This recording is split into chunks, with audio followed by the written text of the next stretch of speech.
November 3, 1942, Naval Air Station Patuxent River, Maryland. Lieutenant Commander Thomas Blackburn watched through binoculars as the 9th prototype Corsair began its test dive from 18,000 feet. The aircraft, designated F4U had already killed 2 test pilots in structural failures. Now it was about to either validate 3 years of metallurgical innovation or prove that Vort's promises about invincible aluminum were fiction. The Corsair dropped like a stone, its distinctive gull wings folding the air into submission. At 12,000 feet, the airspeed indicator passed 350 miles per hour. At 8,000 feet, 400 miles per hour, the wings should have been tearing off. Every aeronautical engineer at Wright Field had calculated the same conclusion. No aluminum airframe could sustain the torsional loads at that speed in a near-vertical dive. The metal would fatigue, fracture, fail. But the wings held. Blackburn lowered his binoculars.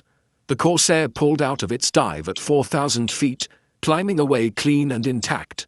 Somewhere in the skeletal structure of those wings was an alloy that shouldn't exist according to 1938 metallurgical theory, an alloy that had required 4 years of development, 17,000 hours of testing, and the complete reimagining of how aluminum crystal structures could be manipulated under heat and pressure. The question wasn't whether the Corsair could dive at speeds that would destroy a Wildcat, a Hellcat, or a Zero. The question was how a metal that weighed less than steel could absorb punishment that shattered every comparable fighter in the Pacific theater. The answer lay not in the aircraft's famous inverted gull wing or its massive Pratt Whitney engine, but in the molecular architecture of aluminum alloy 24ST, an impossible material that had emerged from laboratories at Alcoa's New Kensington works in Pennsylvania. If you're enjoying this deep dive into the story, hit the subscribe button and let us know in the comments from where in the world you are watching from today. This was the aircraft that would eventually shoot down 2,100 Japanese planes, more than any other Allied fighter. But in November 1942, it was still an experiment, still unproven, still suspect. The Navy brass wanted numbers. They wanted proof that Vort's claims about structural integrity weren't engineering fantasy. They wanted to understand how an alloy developed for civilian transport aircraft had been transformed into something that could survive combat loads no peacetime engineer had imagined. The metallurgist who had made it possible, a 34-year-old researcher named Francis Frary at Alcoa, would never fly in a Corsair. He would never receive public recognition for solving the problem that had killed Vort's early test pilots. But every Corsair that dove on a Japanese destroyer, every pilot who pulled 9 G-forces in a turning fight and walked away intact, every Marine who landed a shot-up fighter on a carrier deck with wings still attached, owed their survival to decisions Frary had made about crystal grain size and heat treatment protocols in 1937. The story of how an impossible alloy enabled an impossible aircraft begins not with test pilots or combat victories, but with the fundamental problem of making aluminum strong enough to replace steel without becoming too heavy to fly. In 1937, when Vought aircraft began designing what would become the Corsair, the specifications seemed contradictory to the point of absurdity. The Navy wanted a carrier-based fighter capable of 400 miles per hour, armed with 650 caliber machine guns, possessing enough range to escort bombers deep into enemy territory, and structurally sound enough to survive dive bombing attacks at terminal velocity. Every requirement conflicted with every other requirement. Speed demanded streamlining and lightweight. Heavy armament added mass. Extended range required more fuel, more weight. Structural integrity for high-speed dives meant reinforcement, which added still more weight. The mathematical relationship between these variables was unforgiving. Add weight to the airframe, lose speed. Reduce weight to gain speed, sacrifice structural strength. Every aircraft designer in America understood this equation. Most considered the Navy's specifications impossible. The problem centered on the wings. In a 400-mile-per-hour dive, the aerodynamic loads on a wing surface exceeded anything carrier aircraft had previously encountered. The air pressure differential between upper and lower wing surfaces at that speed created torsional twisting forces that could literally rotate a wing until its internal structure failed. Conventional aluminum alloys used in 1937 aircraft, primarily alloy 17ST, possessed tensile strength of approximately 38,000 pounds per square inch. That was adequate for aircraft diving at 300 miles per hour. It was catastrophically inadequate for 400 miles per hour. Steel could handle the loads. Steel wings wouldn't twist, wouldn't fatigue, wouldn't fail. But a steel-winged fighter would weigh 7,000 pounds empty, far too heavy for carrier operations. The aircraft would need a longer takeoff roll than carrier decks could provide. It would sink too quickly if the engine failed during carrier approach. It would stress carrier arresting gear beyond design limits. Steel was strong but unusable. Vort's chief engineer, Rex Beisel, understood the dilemma intimately. He had designed the Corsair's distinctive inverted gull wing partly to solve landing gear geometry problems, the wing's angle allowing shorter, lighter landing gear while maintaining propeller ground clearance. But the gull wing's configuration created additional structural complications. The wing root, where wing met fuselage, experienced maximum stress loads during high-speed maneuvers. The bend in the gull wing's geometry concentrated those stresses precisely where the wing structure was already compromised by the need to attach to the fuselage.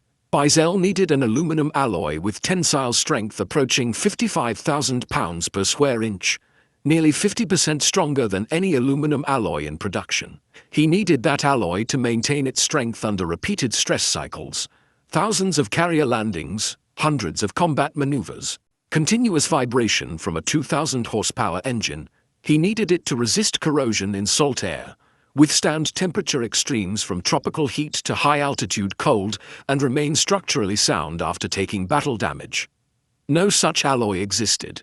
Francis Frary had spent 12 years at Alcoa's research laboratories in New Kensington, Pennsylvania, studying how metallic crystal structures responded to stress. His work focused on understanding why aluminum, despite being only 1/3 the weight of steel, possessed only 1/5 steel's strength. The answer lay in how atoms arranged themselves into crystalline matrices during the solidification process. Pure aluminum was soft, almost uselessly so for structural applications, but aluminum could be alloyed with other elements: copper, magnesium, manganese, silicon, creating materials whose crystal structures were fundamentally different from pure aluminum. The challenge was understanding which combinations of elements, in which proportions, processed under which temperature and time protocols, would produce the strongest possible result. By 1937, Frary's team had developed alloy 24ST, a composition of aluminum alloyed with 4.4% copper, 1.5% magnesium, and 0.5% manganese. The material possessed remarkable properties. When properly heat-treated, subjected to specific temperature cycles that controlled how copper atoms distributed themselves within the aluminum crystal lattice, 24ST aluminum achieved tensile strength of 64,000 pounds per square inch. That exceeded even Beisel's optimistic requirements. But tensile strength was only one variable.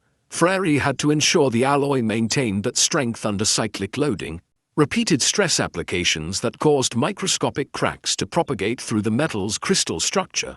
He had to verify that the alloy wouldn't fail catastrophically without warning, that it would show visible deformation before fracturing completely, giving pilots warning that structural limits had been exceeded.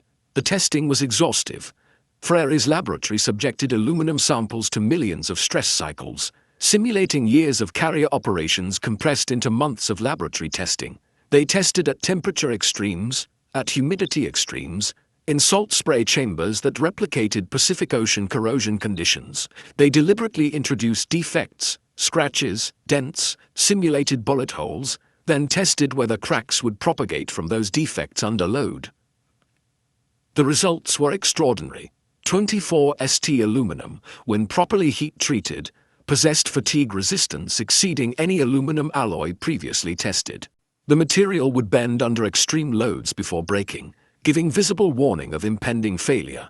It maintained its strength across temperature ranges from -65 degrees Fahrenheit to +160 degrees. It resisted crack propagation even when damaged. Most critically, it could be formed into the complex shapes Beisel's wing design required, stamped and riveted and assembled using conventional manufacturing techniques. Frary published his findings in 1938 in metallurgical journals that aircraft designers read carefully. Vaught's materials engineers contacted Alcoa immediately. By March 1938, when Vaught received the Navy contract to develop the Corsair prototype, 24 St aluminum was specified for the wing spar structure, the critical load-bearing members that would determine whether the aircraft lived or died in high-speed dives. The first Corsair prototype, designated XF4U1, flew on May 29, 1940. Test pilot Lyman A. Bullard Jr. took the aircraft to 405 miles per hour in level flight, faster than any American fighter had ever flown. The Navy was ecstatic. Vaught was vindicated. The Corsair seemed to fulfill every impossible specification. Then the wings started failing. The problems emerged during dive testing at Naval Air Station Anacostia in late 1940. During a test dive from 15,000 feet, the starboard wing of the second prototype began exhibiting visible flutter at 370 miles per hour. Flutter, the aerodynamic phenomenon where control surfaces or wing panels oscillate rapidly in airflow, could destroy an aircraft in seconds. The test pilot, Lieutenant Roger Hedrick, immediately reduced speed and leveled off. Post-flight inspection revealed stress cracks propagating from rivet holes in the wing's lower skin panels. Vaught's engineers were stunned. The wing structure was built from 24 St aluminum, exactly as Frary's specifications required. The heat treatment protocols had been followed meticulously. The riveting procedures matched Boeing's standards for the B-17 bomber, the most structurally sound aircraft in American inventory. Yet the wings were developing cracks after only 43 test flights. The investigation revealed a problem no laboratory test had anticipated. The Corsair's massive 18-foot diameter propeller, driven by a 2,050 horsepower Pratt Whitney R2000 800 engine, generated vibration frequencies that resonated precisely with the natural harmonic frequency of the wing's skin panels. At specific airspeeds, particularly during high-power dives, the vibration amplitude increased exponentially. The aluminum skin panels, despite their impressive tensile strength, were flexing microscopically with each vibration cycle. After thousands of cycles, microscopic cracks initiated at stress concentration points around rivet holes. This was exactly the kind of fatigue failure Frary had tested for in his laboratory. But laboratory testing had used constant frequency vibration sources. The Corsair's propeller generated complex vibration patterns that varied with engine RPM, airspeed, and propeller blade pitch angle. The interaction between these variables created resonance conditions Frary's tests hadn't replicated. Vaught responded by redesigning the wing's internal structure. Engineers added additional stringers, longitudinal reinforcing members that stiffened the skin panels and shifted their resonant frequencies away from the propeller's vibration range. They increased the thickness of skin panels in high-stress areas from 0.04 inches to 0.05 inches. They changed riveting patterns, spacing rivets more closely to distribute loads more evenly. The modifications added 63 pounds to the aircraft's empty weight. Performance engineers calculated this would reduce top speed by approximately 4 miles per hour and decrease rate of climb by 200 feet per minute. But the alternative was catastrophic structural failure, aircraft breaking apart in mid-air, test pilots dying in smoking craters. By March 1941, after 9 months of redesign work, the modified Corsair was ready for renewed dive testing. This time Vaught pushed the aircraft harder, deliberately exceeding Navy specifications to establish safety margins.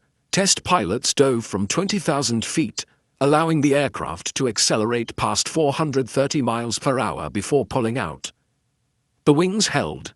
They flexed, visibly bending under aerodynamic loads that would have torn a Zero's wings off at the roots. But they held. The 24 St aluminum was performing exactly as Frary had predicted, absorbing punishment through controlled deformation rather than brittle fracture. The material's crystal structure, carefully engineered to allow microscopic slit planes where atomic layers could slide past each other under stress, was distributing loads throughout the wing structure, instead of concentrating them at failure points. But proving the wings could survive extreme dives in test conditions was different from proving they could survive combat conditions. Combat meant not just high-speed dives but also violent maneuvers, sustained high G turns, rapid altitude changes, and all of this while absorbing battle damage from Japanese anti-aircraft fire and enemy fighters.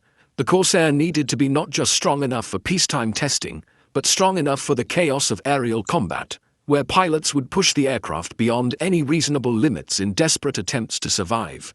The first combat-ready Corsairs reached Marine Fighter Squadron VMF-124 at Henderson Field, Guadalcanal, on February 12, 1943. The squadron, commanded by Major William E. Giese, received 17 F4U Corsairs to replace their aging F4F Wildcats. The pilots, veterans of months of brutal aerial combat against Japanese Zero fighters, approached the new aircraft with cautious optimism mixed with deep skepticism. The Wildcat had kept them alive through desperate odds, but it was fundamentally outclassed by the Zero in nearly every performance category. The Zero could outturn the Wildcat, outclimb it, and operate at higher altitudes. American pilots survived by exploiting the Wildcat's superior diving speed and structural strength, using high-speed diving attacks, then escaping before Zeros could pursue. But diving speed in a Wildcat meant 350 miles per hour maximum. Exceed that speed and the wings would fail. The Corsair promised 430 miles per hour in a dive. The pilots didn't believe it. First Lieutenant Kenneth A. Walsh, a veteran with 7 confirmed kills flying Wildcats, later described his first impression of the Corsair. "We thought it was too big, too heavy, too complicated. The visibility from the cockpit was terrible because of that long nose. The landing gear was stiff as a board. But the speed, that was something different. In level flight we could hit 375 miles per hour. The airspeed indicator would pin at 450 miles per hour, and we'd still be accelerating." The squadron's first major engagement came on May 13, 1943, during a Japanese bombing raid on shipping in Iron Bottom Sound. 50 Japanese bombers, escorted by 30 Zeros, approached Guadalcanal at 23,000 feet. VMF-124's Corsairs intercepted at 25,000 feet, diving out of the sun in pairs. Walsh's combat report, filed the same evening, described what happened. "I made my first pass at approximately 430 miles per hour, indicated airspeed, fired a 3-second burst into a Betty bomber, observed strikes on the left engine, continued my dive to 15,000 feet, pulled out, and climbed back to altitude.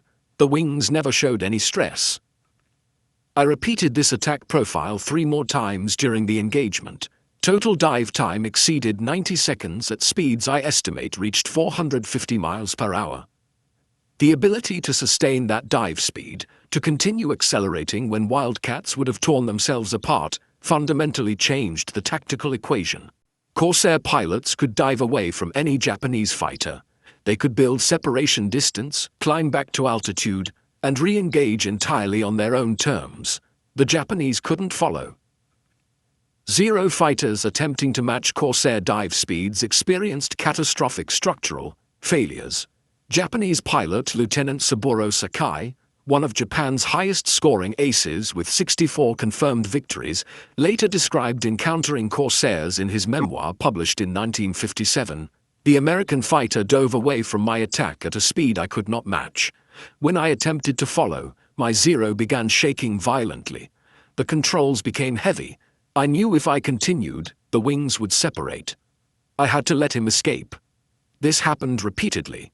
The Americans could dive away whenever they chose. We could not stop them." If you find this story engaging, please take a moment to subscribe and enable notifications. It helps us continue producing in-depth content like this. The structural advantage wasn't theoretical anymore. It was operational reality. Between February and December 1943, Marine Corsair squadrons in the Solomon Islands compiled a kill ratio of 11.3 to 1 against Japanese aircraft. For every Corsair shot down, 11 Japanese aircraft were destroyed. Much of that advantage came from the ability to control engagement geometry through superior dive performance. What the pilots couldn't see, what they experienced only as confidence in their aircraft's structural integrity, was the molecular-level battle occurring inside the Corsair's wing structure during every high-speed dive. The 24ST aluminum was performing exactly as Francis Frary had designed it to perform, but the physics involved were extraordinary. At 450 miles per hour in a near-vertical dive, the aerodynamic pressure on the Corsair's wings exceeded 14 pounds per square inch differential between upper and lower surfaces. Across the wing's total surface area of 314 square feet, this translated to approximately 600,000 pounds of force, trying to tear the wings upward off the fuselage. The wing spars, constructed from 24ST aluminum extrusions, were resisting this force through a combination of material properties that wouldn't be fully understood by metallurgists until the 1950s.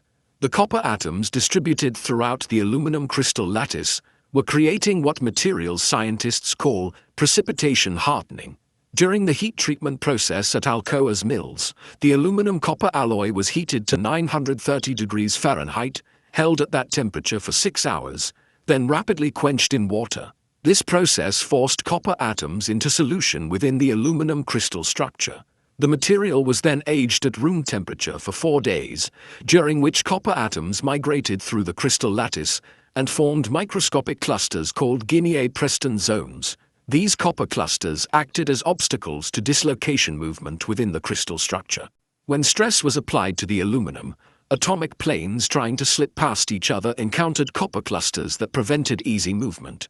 The material resisted deformation, requiring significantly higher stress levels to cause permanent bending. This was the source of 24ST aluminum's 64,000-pound tensile strength, nearly twice that of pure aluminum. But Frary's real innovation wasn't just strength, it was controlled failure behavior.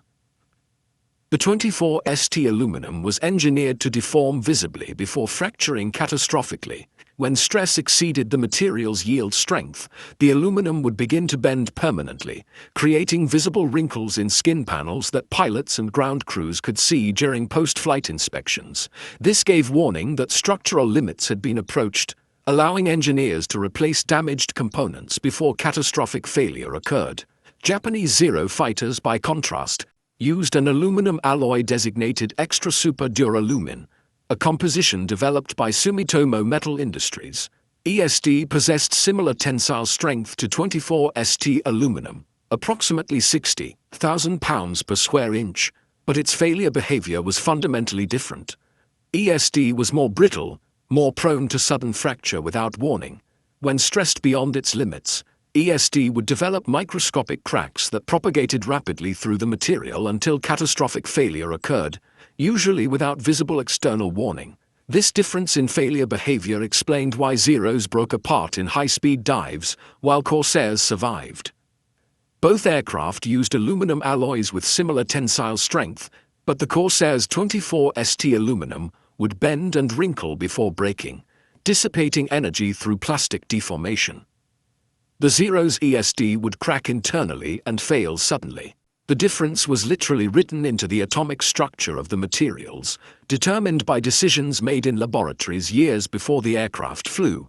By mid-1943, Japanese naval intelligence had obtained detailed information about Corsair performance through interrogation of captured American aircrew and recovery of crashed aircraft. Japanese engineers studied the wreckage, analyzed the aluminum composition, understood that American metallurgists had achieved superior material properties. But understanding the problem and solving it were entirely different challenges. Japan's aluminum industry lacked the production capacity, the quality control systems, and the fundamental research infrastructure to replicate Alcoa's achievements. By 1944, the disparity between American and Japanese aircraft structural capabilities had become so pronounced that it affected Japanese tactical doctrine at the highest levels. Imperial Japanese Navy fighter tactics manuals, revised in March 1944, explicitly warned pilots against attempting to follow American fighters into high-speed dives. The directive acknowledged what every surviving Japanese pilot already knew: their aircraft couldn't match American structural strength, That problem extended beyond metallurgy into industrial capacity. Alcoa's New Kensington facility, where Francis Frere's 24ST aluminum was produced, operated 24 hours daily throughout the war. The plant employed 12,000 workers across 3 shifts, producing approximately 40 million pounds of aircraft-grade aluminum alloy annually. Quality control was absolute. Every batch of alloy was tested for composition, tensile strength, and fatigue resistance before shipping to aircraft manufacturers. Japan's entire aluminum industry, by contrast, produced approximately 120 million pounds of aluminum annually across all grades and applications, military and civilian combined. Of this total, perhaps 30% met aircraft-grade specifications. Japanese aluminum production was constrained by limited bauxite supplies. Japan had to import bauxite from the Dutch East Indies. By inadequate electrical generation capacity, aluminum refining requires enormous amounts of electricity, and by lack of modern refining equipment. More critically, Japanese metallurgists lacked access to the fundamental research that had enabled Frere's breakthroughs.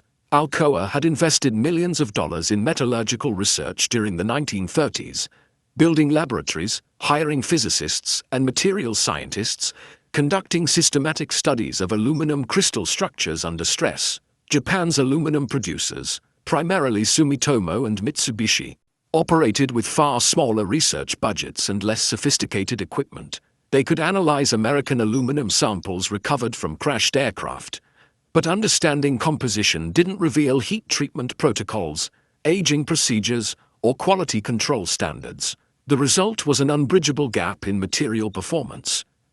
By late 1944, American fighters routinely operated at speeds and dive angles that would destroy Japanese aircraft. Marine Corsair pilot First Lieutenant Robert M. Hansen, who would achieve 25 confirmed kills before his death in February 1944, described the tactical advantage in a letter to his family. "We can dive away from anything they have. When they try to follow, their wings fold. We've seen it happen dozens of times. They're brave, they're skilled, but their planes can't take the punishment ours can." The numbers bore this out statistically. Between January and December 1944, Corsairs in the Pacific Theater achieved a kill-to-loss ratio of 14.6 to 1. For every Corsair lost in air-to-air combat, American pilots shot down nearly 15 Japanese aircraft. Much of this advantage derived from the ability to control engagement parameters through superior diving performance. Diving to attack, diving to escape, climbing back to altitude and repeating the cycle with near impunity. Japanese losses mounted catastrophically. By September 1944, the Imperial Japanese Navy had lost approximately 60% of its trained carrier pilots, killed in combat against American fighters that could outdive, outrun, and structurally withstand punishment that Japanese aircraft couldn't survive. The Zero, once the most feared fighter in the Pacific, had become a death trap for pilots facing Corsairs, Hellcats, and Lightnings that exploited their structural advantages ruthlessly. The psychological impact on Japanese pilots was profound. Surviving Japanese aviators interviewed after the war consistently described feeling hunted, unable to escape, unable to engage on equal terms. The ocean and sky, once domains where Japanese training and tactical skill had provided advantage, had become environments where American industrial and technological superiority determined outcomes regardless of individual pilot capability. Japanese pilots weren't defeated by superior American flying skill. They were defeated by superior American metallurgy, industrial capacity, and systematic research investment that had occurred years before Pearl Harbor. Francis Frere never witnessed a Corsair in combat. He spent the war years at Alcoa's New Kensington facility, managing production of aircraft-grade aluminum, solving quality control problems, and developing improved alloys for next-generation aircraft. His work was classified, his contributions to the war effort unknown outside a small circle of metallurgists and military procurement officers. But by 1945, Frere's 24ST aluminum alloy had become the structural foundation for the majority of American military aircraft. Beyond the Corsair, the alloy was used in P-51 Mustangs, B-29 Superfortresses, C-47 transport aircraft, and dozens of other designs. American aircraft production reached 96,000 aircraft in 1944 alone, nearly all of them using aluminum alloys Frary had developed or improved. The post-war analysis of aircraft structural failures revealed the extent of Frary's achievement. The Army Air Force's Technical Data Digest, published in 1946, documented that structural failure rates in American aircraft averaged 0.037%, meaning fewer than 4 aircraft per 10,000 experienced catastrophic structural failures not attributable to combat damage or pilot error. Japanese structural failure rates, estimated from captured maintenance records and pilot reports, exceeded 0.25%, nearly 7 times higher. This difference, seemingly small in percentage terms, translated to thousands of American pilots who survived encounters that would have killed them in structurally inferior aircraft. Every high-speed dive that didn't tear wings off, every hard carrier landing that didn't collapse landing gear, every combat maneuver that stressed the airframe beyond design limits but didn't result in breakup, represented Frary's contribution to victory. Frary received the Army-Navy E Award in 1944 for excellence in wartime production, a certificate and a small ceremony at the New Kensington plant. He continued working at Alcoa after the war, eventually becoming director of research, publishing 73 technical papers on aluminum metallurgy, and training a generation of materials scientists who would develop the aluminum-lithium alloys used in modern aircraft. He died in 1968, largely unknown outside metallurgical circles. His obituary in the Journal of the American Chemical Society mentioned his contributions to aircraft aluminum development in a single sentence. There were no memorials, no public recognition of how his work had enabled the Corsair, the Mustang, the Superfortress, and the larger Allied victory in the Pacific. But among the community of material scientists and aircraft designers, Frary's legacy was profound and enduring. The principles he established, controlled heat treatment, precipitation hardening, engineered failure behavior, became foundational to modern aerospace materials science. Every commercial airliner, every military jet, every spacecraft uses aluminum alloys developed according to principles Frary pioneered in the 1930s. The Corsair itself became legendary, the most successful carrier-based fighter of World War II, with 2,140 confirmed air-to-air kills. Production continued through 1952, with a total of 12,571 aircraft built. Corsairs served in the Korean War, achieving additional combat victories, proving that the airframe's structural integrity remained viable a decade after initial deployment.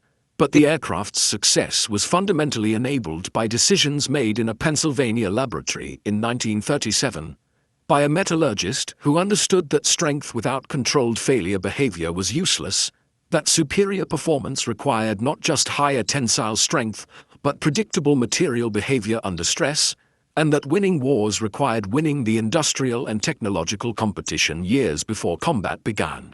The pilots who flew Corsairs into combat trusted their aircraft's structural integrity, absolutely trusted that they could dive at speeds that would destroy enemy fighters, trusted that the wings would hold when they pulled out of dives at forces exceeding 9 times gravity. That trust was built on aluminum alloy 24ST, on Francis Frary's understanding of crystal structures and precipitation hardening, on Alcoa's quality control and production capacity, and on an American industrial system that had invested in fundamental research when such investment seemed divorced from immediate military necessity. The final Corsair rolled off Vaught's production line in December 1952, 10 years and 7 months after the first combat-ready aircraft reached Guadalcanal.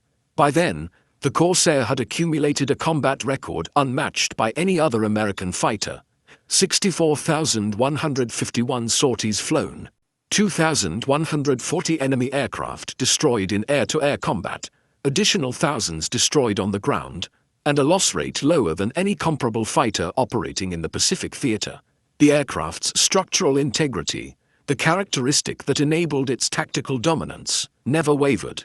Maintenance records from Marine squadrons in the Pacific show that major structural failures, wings separating from fuselage, catastrophic airframe breakup in flight, occurred at rates below 0.02% of total flight hours. This was extraordinary considering the punishment Corsairs absorbed. Carrier landings at sink rates exceeding 13 feet per second. Combat maneuvers at G-forces pilots described as vision graying, dive speeds exceeding 460 miles per hour, and battle damage from Japanese anti-aircraft fire and fighter attacks. The contrast with Japanese aircraft became even more stark as the war progressed.